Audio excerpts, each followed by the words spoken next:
bom dia. Eu pedi para que vocês viessem aqui hoje para falar sobre os acontecimentos dos últimos dias, sobretudo na questão da saúde. E eu vou me ater especificamente a essa situação. Como todos sabem, não é novidade, da situação muito delicada pela qual essa área passa, resultado do agravamento que aconteceu principalmente nos últimos 4 anos. Nós tivemos aí, num curto período de tempo, a troca de governos, naturalmente que a troca de secretários, e aí cada um com uma política diferenciada, entendendo qual seria o melhor caminho para gerir a questão da saúde pública, e em alguns momentos isso houve um processo de descontinuidade nos atendimentos. E mesmo no ano passado eu já vinha falando sobre essa situação, já vinha denunciando o caos na área de saúde e entendia o tamanho do problema em que a gente iria assumir. Naturalmente, quando a gente teve acesso aos números reais, nós tivemos um quadro bem mais grave do que a gente projetava, que ainda na transição nós tivemos acesso a alguns números. E aqui eu vou falar especificamente do caso do Hospital Francisca Mendes. Há algum tempo que vem se discutindo a questão do atendimento feito no Francisca Mendes pela Unisol, que é uma fundação, inclusive as decisões que saíram hoje, nesse ano, as decisões que saíram nesse ano de 2019 foram resultados de ações que foram impetradas em 2018 e em 2017. No início do ano, a Justiça determinou que o Estado destratasse com a Unisol, que era a empresa que tocava o Francisca Mendes. E aí nós começamos a discutir com os órgãos de controle, com o Ministério Público Estadual, com o Ministério Público Federal, Tribunal de Contas do Estado, com a Assembleia Legislativa, qual o modelo que nós iríamos implantar no Hospital Francisca Mendes, que é referência nas cirurgias cardíacas. E aí, durante os últimos 6 meses, começamos a montar essa estratégia, e aí no final de novembro decidimos, também junto com esses órgãos que acompanham essas discussões, prorrogar o contrato da Unisol por mais 6 meses, mas que nesse processo de 6 meses houvesse uma transição. Então, desde o dia 4 de dezembro, que há uma gestão compartilhada lá no Hospital Francisca Mendes, com a intervenção da Suzan. E aí eu queria relatar para vocês aqui alguns números com relação à fila que tem lá, a espera de pacientes que precisam por um procedimento cirúrgico. Mesmo com a dificuldade que a gente enfrenta e enfrentou durante todo esse ano de 2019, nós conseguimos manter uma taxa de mortalidade abaixo da média nacional. O nosso objetivo é que não haja nenhuma morte. Só para vocês terem uma ideia, a média nacional é de 20%. A média no estado do Amazonas é de 12%. Só nessa semana, nós já realizamos 5 cirurgias cardíacas. Já fizemos mais de 30 procedimentos cardiológicos. E aí inclui arteriografia, inclui a implantação de marca-passo e outros procedimentos que são realizados por aquela unidade. E desde o início do ano, que a gente vem fazendo nosso planejamento, e agora a gente já começa a realizar algumas ações que são efetivas, como por exemplo,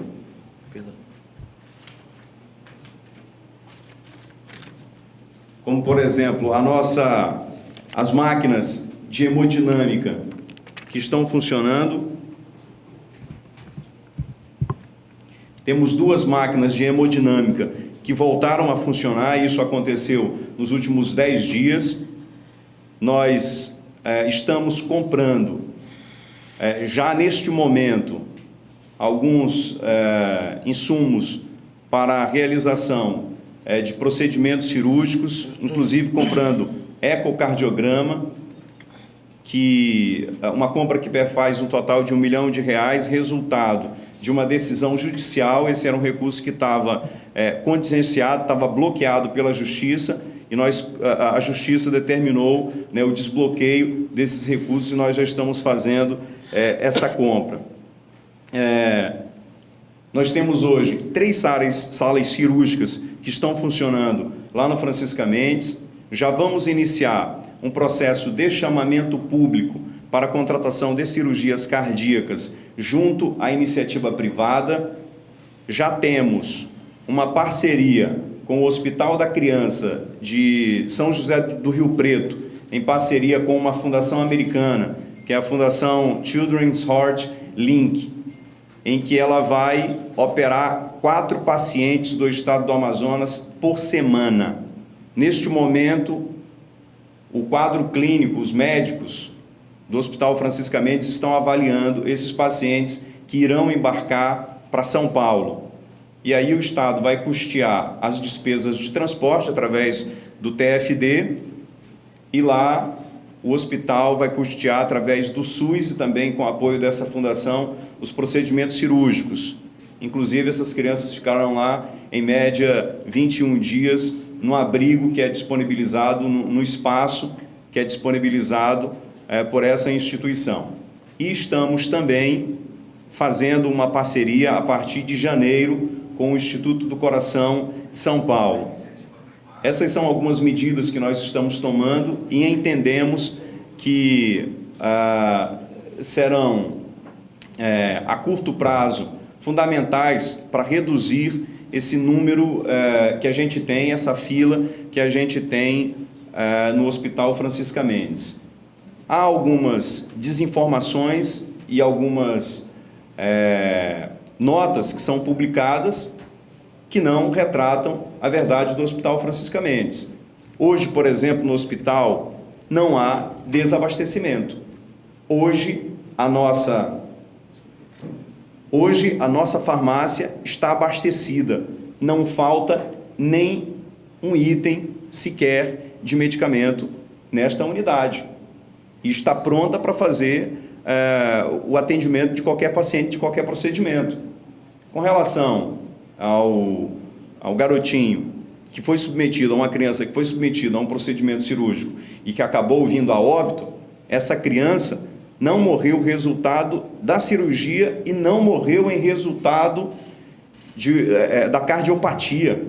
Ela morreu por uma outra razão. Ela morreu por uma hemorragia pulmonar, que foi uma outra doença, uma outra situação que não havia sido identificada quando se identificou a questão da cardiopatia. Inclusive, eu estou aqui com o doutor Mariano, que pode dar mais detalhes sobre essa questão, que é o diretor técnico, o diretor clínico lá do Hospital Francisca Mendes. A gente tem trabalhado muito para diminuir esses números da saúde, os números negativos. Quando nós assumimos o governo, havia 90% de desabastecimento na central de medicamentos. Hoje, nós atingimos um patamar de mais de 50% de abastecimento na central de medicamentos. No interior, onde não eram realizadas cirurgias, hoje nós temos cirurgias que estão voltando a ser realizadas. Cirurgias, por exemplo, de hérnia, né, cirurgias simples, procedimentos cirúrgicos, estão sendo realizados lá no interior. Tem alguns interiores em que eu fui, em que não eram mais realizados partos, porque as salas cirúrgicas não apresentavam condições para isso. Hoje, essa realidade é outra. E diminuímos significativamente algumas filas de espera para atendimentos e para realização de cirurgias e de exames, e estamos fazendo um processo de reformulação em toda a estrutura da saúde no estado do Amazonas, principalmente no que diz respeito à contratação de pessoal, a RH. Só para vocês terem uma ideia, esse ano de 2019, nós pagamos 12 competências para os médicos. Nós pagamos 12 meses de salários para os médicos que são das empresas terceirizadas. eu não lembro, eu pedi para que fizesse um levantamento para saber se em algum outro governo, em algum outro ano, isso havia acontecido. Então, são medidas que o governo do Estado está tomando para melhorar a questão da saúde pública. Márcio Azevedo da Record TV, como é que vai funcionar essa parceria que o senhor disse que está em vigor desde o dia 4? Qual é a empresa, como é que ela vai funcionar na gestão do Francisca Mendes? Bom, nós fizemos uma prorrogação do contrato da Unisol, isso acordado com o Ministério Público Federal, Ministério Público do Estado, Tribunal de Contas do Estado, a Assembleia Legislativa também acompanhou isso, e é uma gestão compartilhada, porque a partir de agora, quer dizer, desde o dia 4 de dezembro, tem uma direção que é de pessoas formadas por funcionários da Suzam, por técnicos da Suzam, em parceria com a Unisol. E aí nós montamos um planejamento estratégico para esse processo de transição com metas bem definidas e bem claras, como reestruturação no RH, metas para atingir a quantidade de procedimentos cirúrgicos, metas para funcionamento de alguns equipamentos. Então, é dessa forma que a gente está gerindo de forma compartilhada o Francisca Mendes. Isso está acontecendo desde o último dia 4 de dezembro. Governador, Meriane do Portal CM7, como ficou o orçamento para a saúde 2020? No orçamento que nós tivemos esse ano de 2019, só colocaram 5 milhões de reais de investimento para a área de saúde. Para esse ano de 2020, nós colocamos 45 milhões de reais para investimento. Nós também conseguimos, junto ao Ministério da Saúde, a habilitação de serviços que a gente já estava pleiteando desde agosto, fui em agosto junto ao Ministro da Saúde, e essas habilitações foram aprovadas. O que isso significa? Significa que o governo do Estado vai receber 25 milhões a mais do que já recebia de recursos repassados pelo Ministério da Saúde, via SUS. Isso vai ser fundamental para que a gente possa ampliar e melhorar nossos atendimentos em algumas áreas. Governador, bom dia. Juliano da Azuca Brasil. Na última quarta-feira, o Ministério Público de Contas apresentou um ranqueamento, não só para os municípios, mas para o Estado, onde em 4 categorias o governo do Estado é apresentado com alta relevância e capacidade, Eu precisava entender onde é que está esse equilíbrio por parte das contas, que estão sendo bem aceitas pelo Ministério Público de Contas, só frisando, 51 municípios do Estado foram reprovados dentro desse ranqueamento, está no site do Ministério Público. Onde está esse equilíbrio frente a essa pauta de saúde? Bom, o que nós estamos fazendo são tomando medidas que são, em certa medida, impopulares, são medidas duras, mas que são medidas necessárias. Ou a gente toma essas medidas, ou o Estado vai chegar um momento em que ele não é sustentável. Veja você, por exemplo, a questão da reforma tributária que o governo federal teve tanta dificuldade para aprovar. Quem é a favor da reforma previdenciária? Todo mundo diz que sim, mas na hora efetivamente de fazer, a toda essa dificuldade, toda a dificuldade que o governo federal teve de seguir com a sua reforma. Da mesma forma, a gente tem dificuldades porque há setores que têm interesse em que efetivamente isso não aconteça. Quando eu assumi o governo, nós tínhamos um problema muito grande, e estamos superando esse problema, que é da não modernização do Estado. Naturalmente que isso incomoda muita gente. E o que a gente está fazendo na saúde, as medidas que nós estamos tomando, incomoda muita gente. Recentemente eu entreguei 54 digitalizadores para o interior. Nós gastamos 11 milhões de reais na compra desses equipamentos. O Estado gastou durante 6 anos com os digitalizadores alugados 180 milhões de reais. No momento em que eu compro, com um preço bem mais interessante, e dou para os municípios, quem alugava já não vai mais alugar. Então isso causa insatisfação. E eu tenho plena consciência de que esse desafio seria um desafio grande, um desafio muito complexo, porque nós estamos mexendo com o status quo. As coisas não podem continuar do jeito que eram. A gente não pode continuar tendo as mesmas práticas que vinham sendo adotadas há 20 anos. Hoje a realidade é outra. Ou a gente toma essas medidas, ou então a gente não vai conseguir fechar as contas no final do mês. O Estado não pode gastar além daquilo que ele tem. E a gente tem que priorizar o que é prioridade. E saúde é prioridade para a gente. É por isso que eu estou acompanhando todos os dias as questões da saúde e nós estamos fazendo as intervenções. Estou visitando os hospitais, estou conversando com os médicos, estou conversando com todas as áreas e pessoas que são importantes nesse processo de reformulação da saúde do Estado.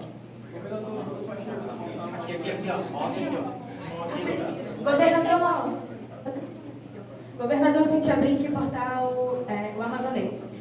O senhor ressalta aqui a questão do prejuízo do governo passado, quando houve o abandono dos técnicos e houve morte e as mães tiveram que assumir isso. O senhor ressaltou que os técnicos abandonaram, técnicos de enfermagem, e agora o senhor fala que a morte da criança foi uma questão do pulmão que não foi verificada. Eu quero saber qual é a responsabilidade do seu governo no caos da saúde. E como é que o senhor imagina que a população vê a situação de o senhor destinar dinheiro a um reality e não à saúde?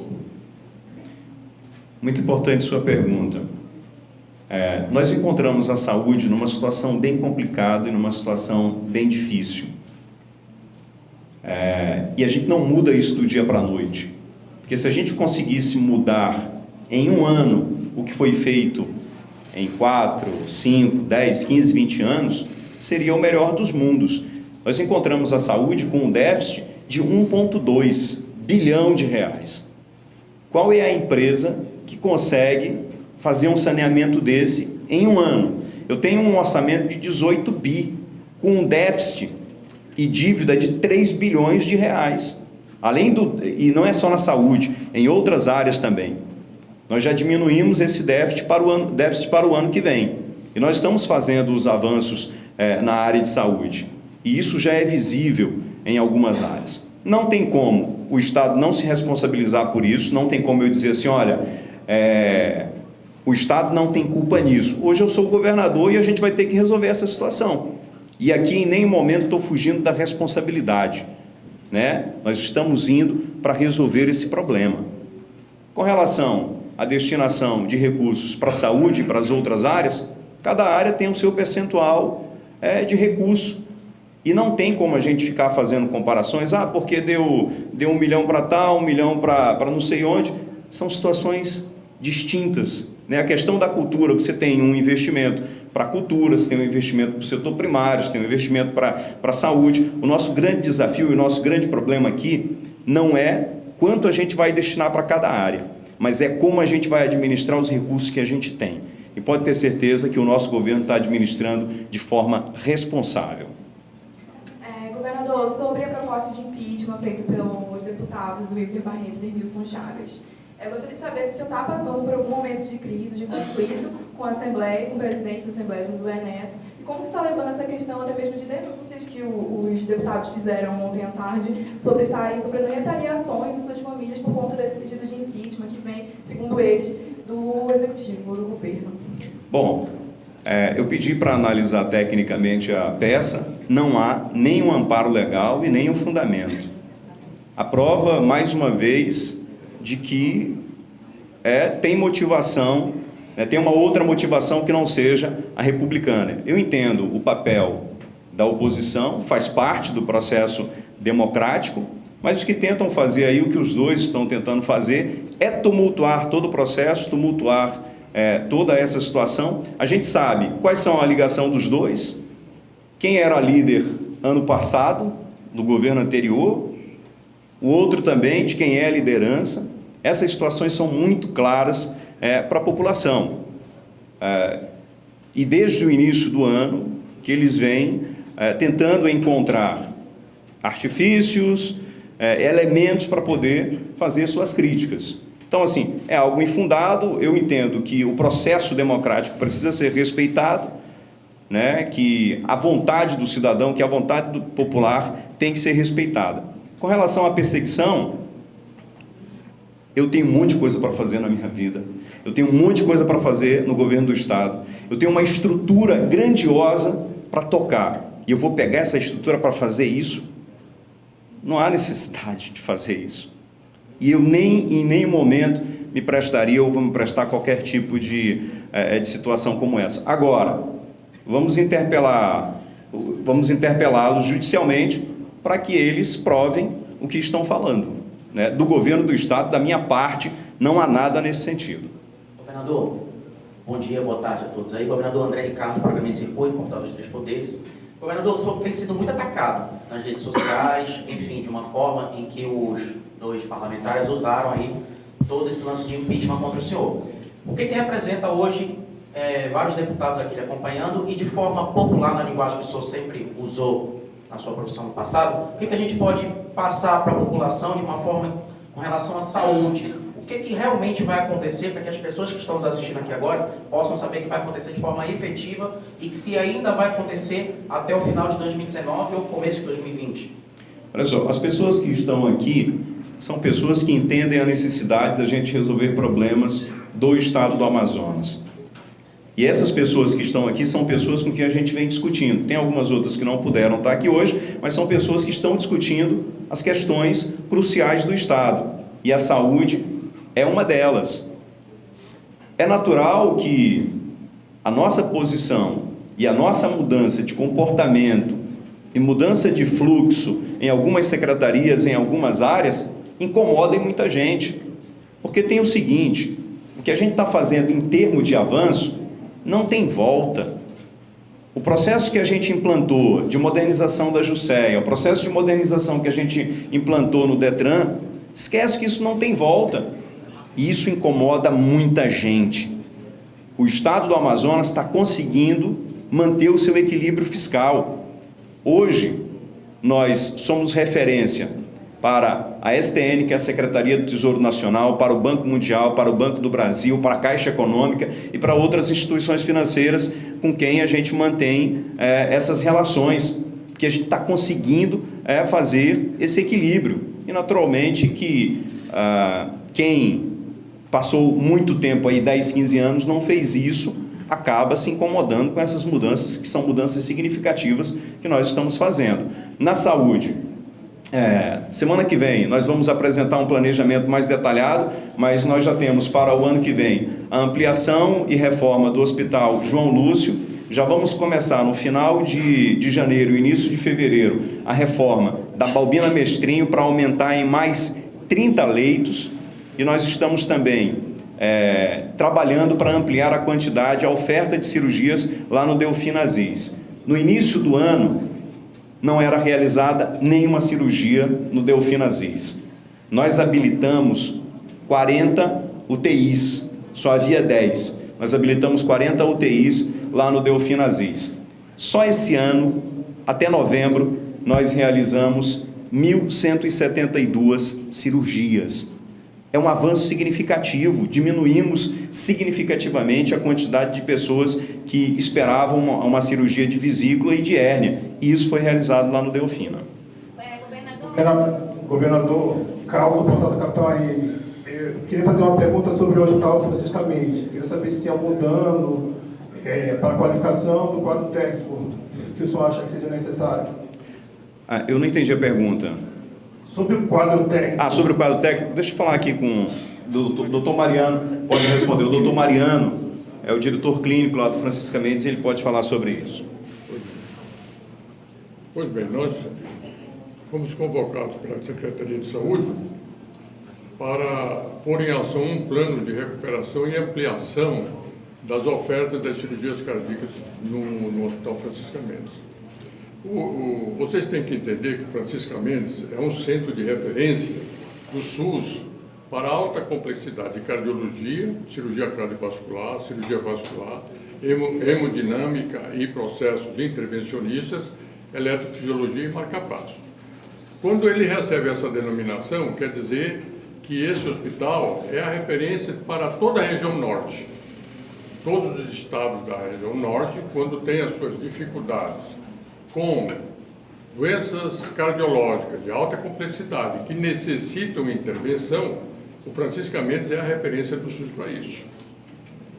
Já acertamos, junto com a equipe técnica da Secretaria de Saúde, a recuperação da capacidade do Francisca Mendes, no momento atual, de retomar 2 cirurgias cardíacas de adulto e uma de criança diariamente, com a perspectiva de já no segundo semestre, com a criação de uma outra UTI para aumentar em 12 leitos de pós-operatório de cirurgia cardíaca adulto, a gente passa a operar 4 pacientes adultos por dia e 2 crianças por dia, o que dá 6 pacientes, 120 pacientes por mês. Isso vai então superar 1.000 pacientes operados por ano. E aí nós acreditamos, temos certeza, que nós vamos poder atender toda essa demanda que temos conosco. Atualmente, realmente, a gente tem uma demanda reprimida.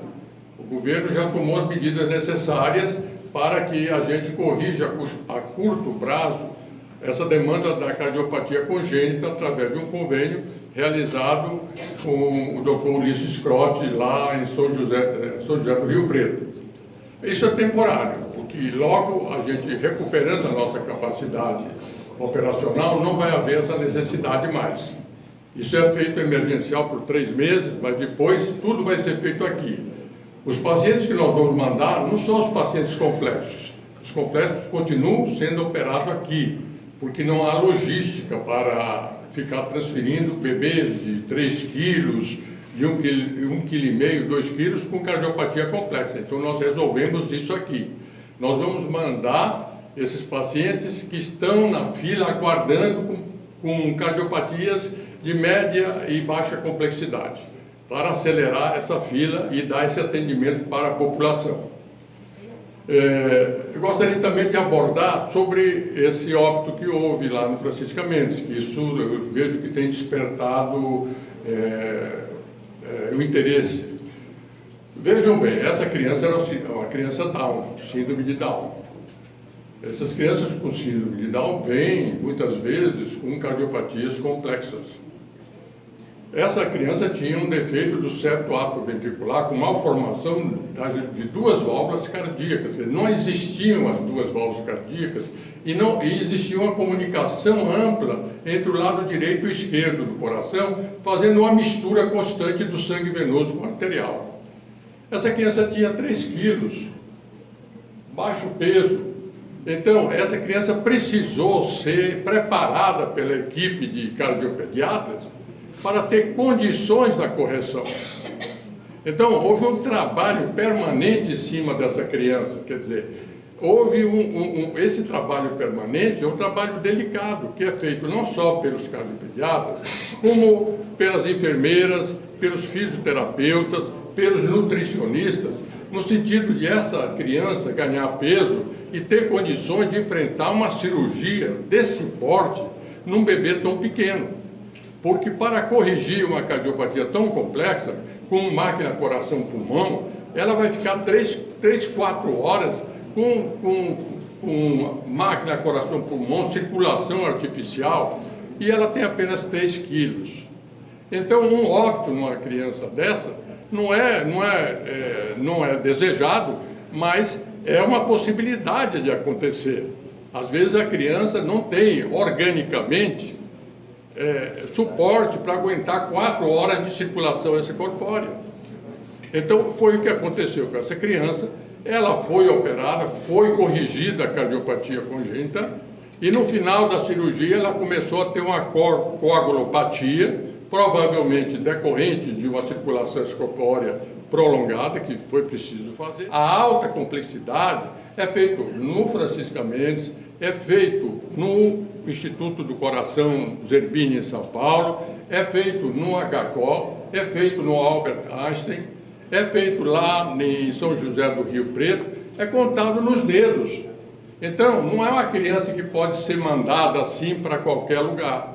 E foi um grande desafio aqui para a equipe cirúrgica do Francisca Mendes, que tem que resolver todas essas cardiopatias aqui na cidade de Manaus. Então, em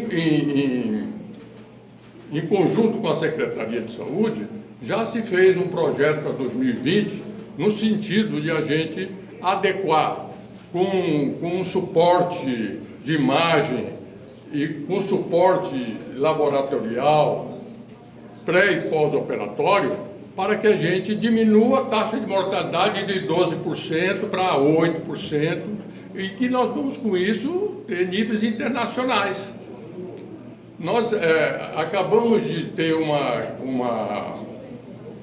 conexão com o Instituto do Coração, com o Dr. Fábio Jatene, e em janeiro a Secretaria de Saúde já vai estar reativando um convênio de reciprocidade técnica na área de cardiopatia congênita e de transplante cardíaco, junto com o INCOP.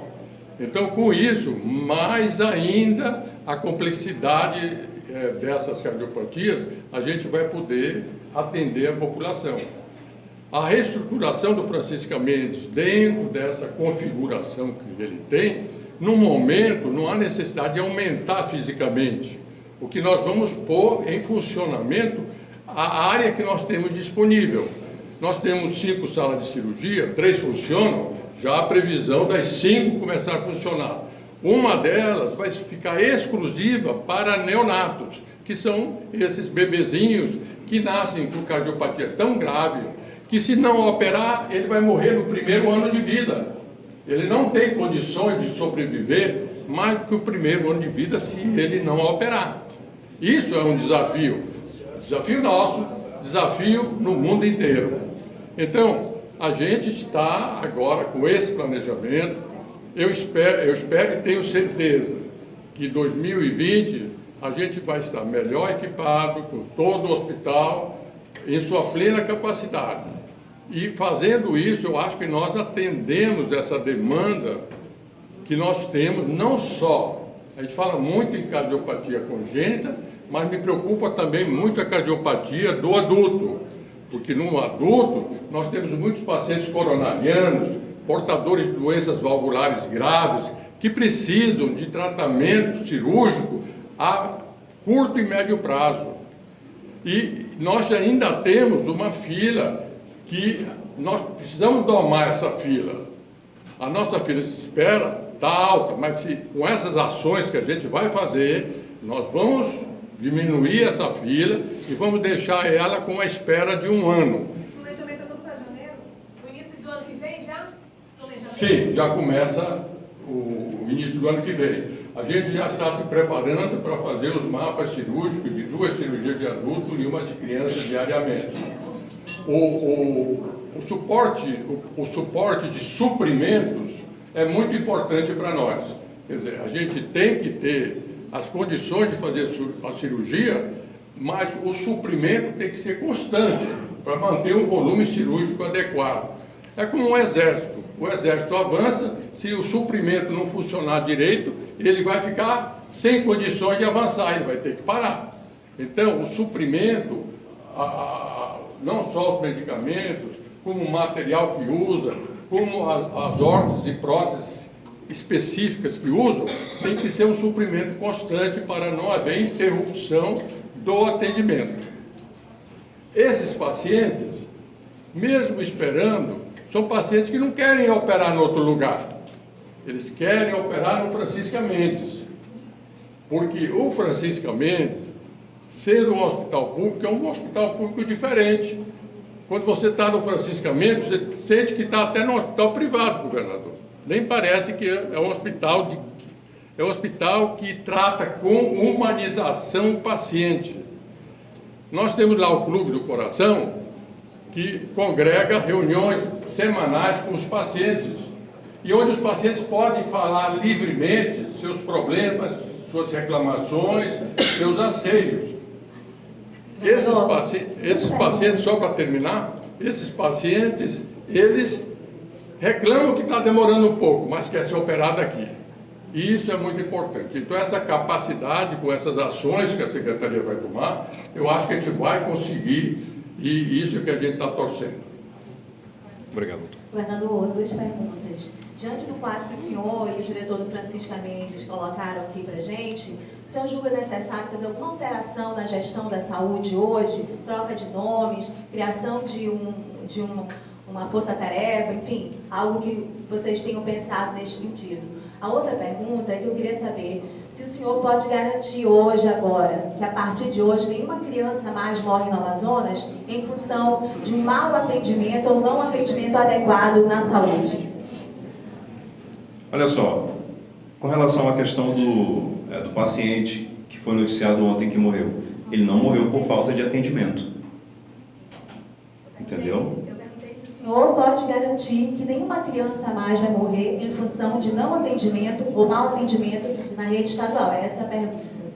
Olha só, eu não vou entrar no mérito dessa situação, mas o que eu posso dizer é que o Estado está fazendo tudo que está dentro da sua capacidade, dentro dos seus limites, para garantir atendimento, principalmente a essas crianças que estão numa situação bem complicada, estão ali numa situação de doença que precisam de uma cirurgia de imediato, que é o caso da cardiopatia congênita. Com relação à mudança no governo, e é importante que se diga isso, todo secretário é sujeito a ser demitido. Basta ele ser nomeado para ter a certeza de que ele vai ser, de que ele pode ser a qualquer momento exonerado. Eu não estou pensando nisso, ainda não discuti, ainda não falei sobre essas questões, mas com relação a um gabinete para cuidar dessa situação, a gente se reúne com muita frequência. Eu tenho um grupo que trata da questão da saúde, inclusive tem uns 2 meses que nós montamos um grupo para tratar só sobre a questão do Francisca Mendes, e tudo que está acontecendo agora é resultado desse planejamento. Tudo que está acontecendo de implementação lá no Francisca Mendes é resultado desse planejamento que a gente já estava fazendo, né? Eu tenho 2 máquinas de hemodinâmica que já estão em funcionamento, que há muito tempo não funcionavam. Eu tenho uma farmácia abastecida, hoje eu tenho todos os medicamentos que são necessários, que estão dentro do que estabelece, né, do que é o padrão. Conversei com fornecedores do Francisca Mendes, conversei com os diretores, conversei com a Unisol, conversei com clínicos, com médicos, com especialistas. Então a gente está construindo isso, né, para poder encontrar a melhor solução lá para o Francisca Mendes. Agora, isso não acontece do dia para a noite. Se eu tivesse o poder de dizer assim, olha, a partir de hoje ninguém morre no estado do Amazonas, né, seria ótimo, é isso que a gente quer. A gente não quer que ninguém morra, né, mas enfim. Ela está falando da situação de ontem, mas tem mais 29 crianças. Boa tarde, governador. Boa tarde a todos. Paulo Paixão, da Rede Amazônica. Ainda voltando à questão do Ícaro, a sociedade quer saber por que ele foi anestesiado e depois saiu da sala de cirurgia. Doutor Mariano vai responder essa pergunta. No Francisca Mendes, nós temos um controle muito rígido sobre segurança do paciente. O Ícaro, quando foi, na segunda-feira, foi para a sala de cirurgia, ele saiu direto da UTI neonatal para a sala de cirurgia. Quando ele chegou lá, os cirurgiões, 2 cirurgiões cardiopediátricos, começaram a fazer os acessos para a anestesia. Terminaram os acessos e aí o anestesista começou a perceber que o aparelho de anestesia começou a apresentar um problema na sequenciação da ventilação. Ao notar isso, ele falou, o aparelho não está correto, não dá para a gente fazer a cirurgia nessas condições.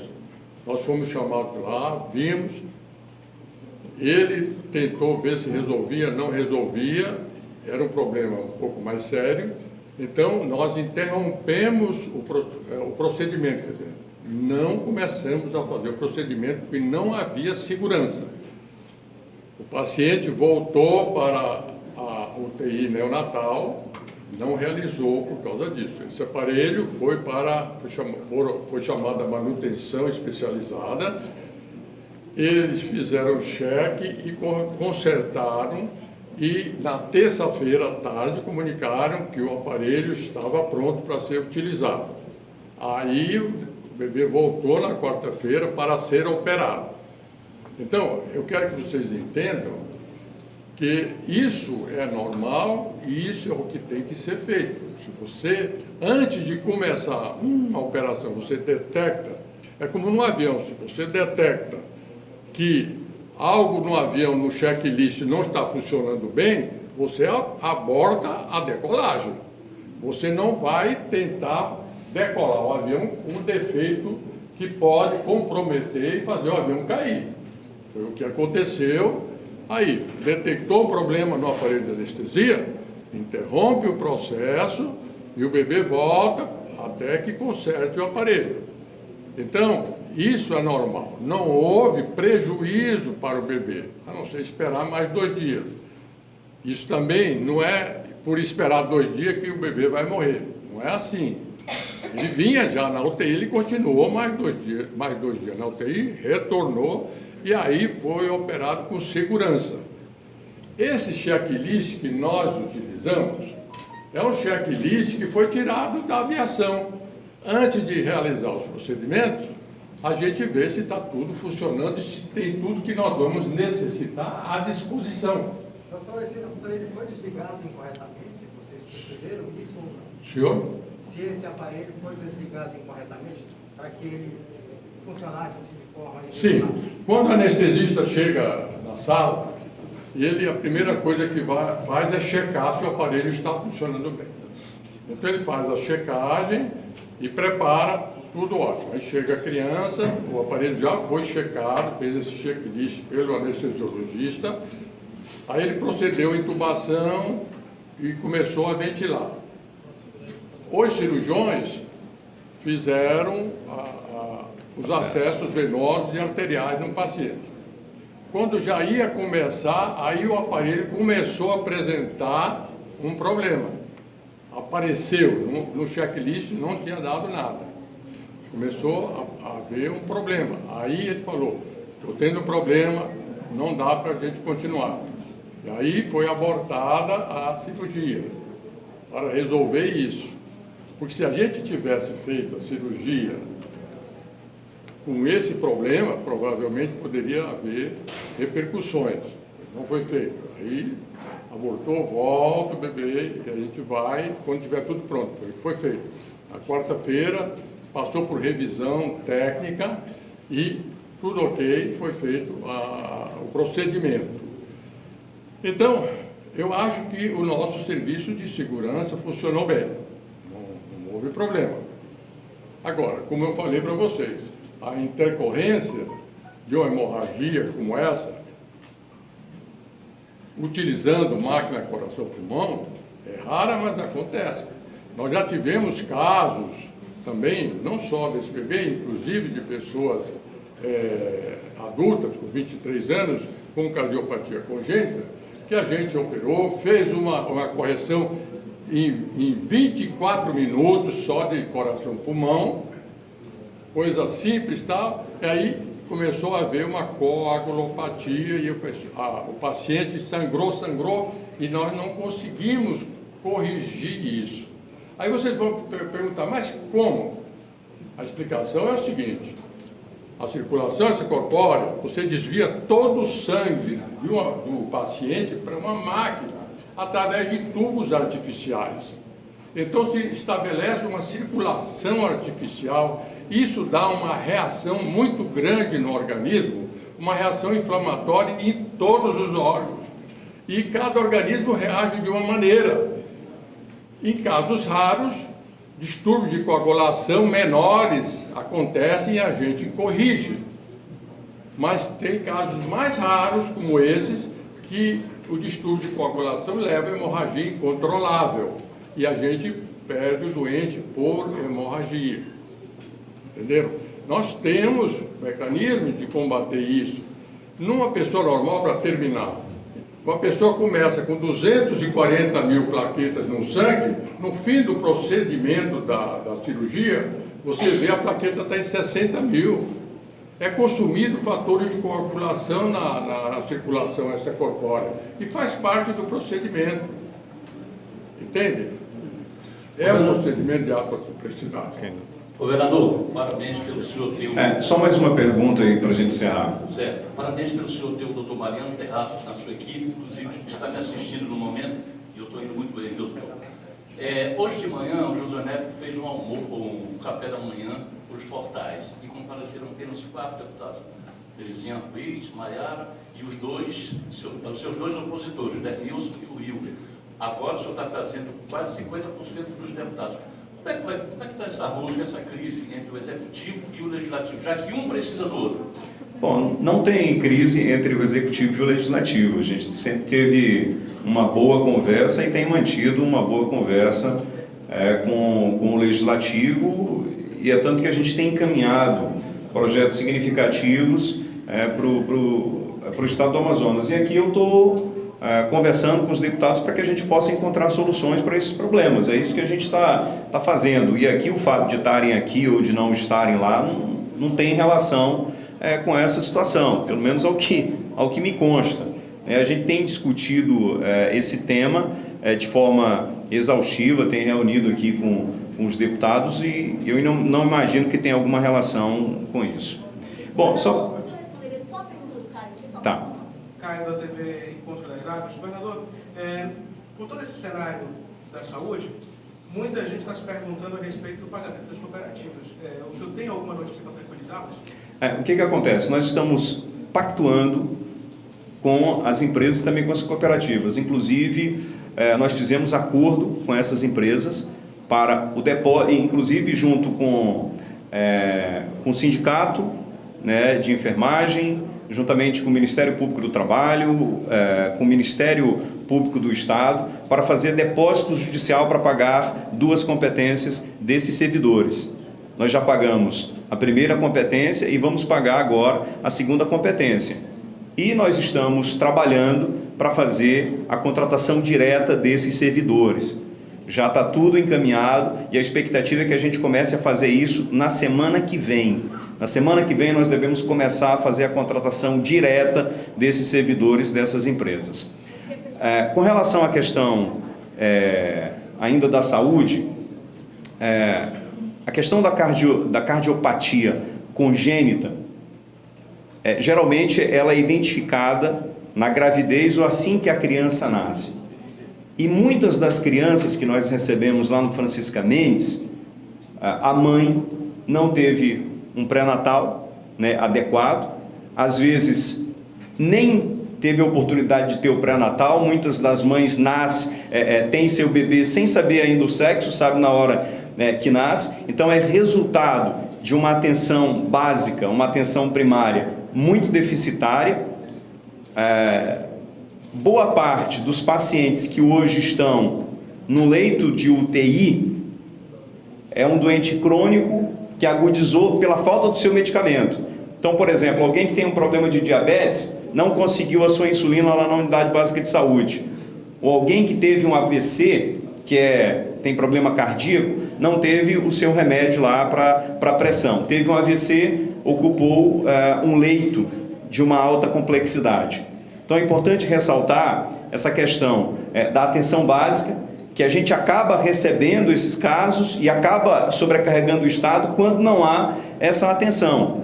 Eu pedi para fazer um levantamento lá do Delfina Aziz e acreditem, 80% dos atendimentos que são feitos lá de pessoas que procuram o Delfina Aziz deveriam ser atendidos pela atenção básica, pela atenção primária, que não é de responsabilidade do Estado. Mas nós não podemos negar atendimento e atendemos essas pessoas. E, naturalmente, que o Estado acaba ficando sobrecarregado com essa atenção básica que deixa de ser dada. Governador, só uma última pergunta, por favor. Os hospitais, a declaração do prefeito Arthur Neto ontem de que a PM agiu a favor, a serviço de uma facção criminosa aqui no Estado. O senhor comenta essa declaração dele ontem, em uma rádio? É uma declaração irresponsável. E eu não vou permitir que a minha tropa seja desrespeitada. O policial que está na rua é o policial que está ali no fio da navalha para garantir a tranquilidade das nossas famílias. Ontem, inclusive, um sargento da reserva foi velado porque foi atingido com tiros lá no Japim por 3 bandidos. E é exatamente esse bandido que a nossa polícia está combatendo. E a polícia vai continuar com o rigor necessário para combater a criminalidade. E eu não vou permitir que ninguém ataque a nossa tropa, os nossos policiais, dessa forma. A polícia militar tem que ser respeitada. Me causa muita estranheza partir um ataque desse de uma autoridade que deveria reconhecer o trabalho desses homens. Muito obrigado.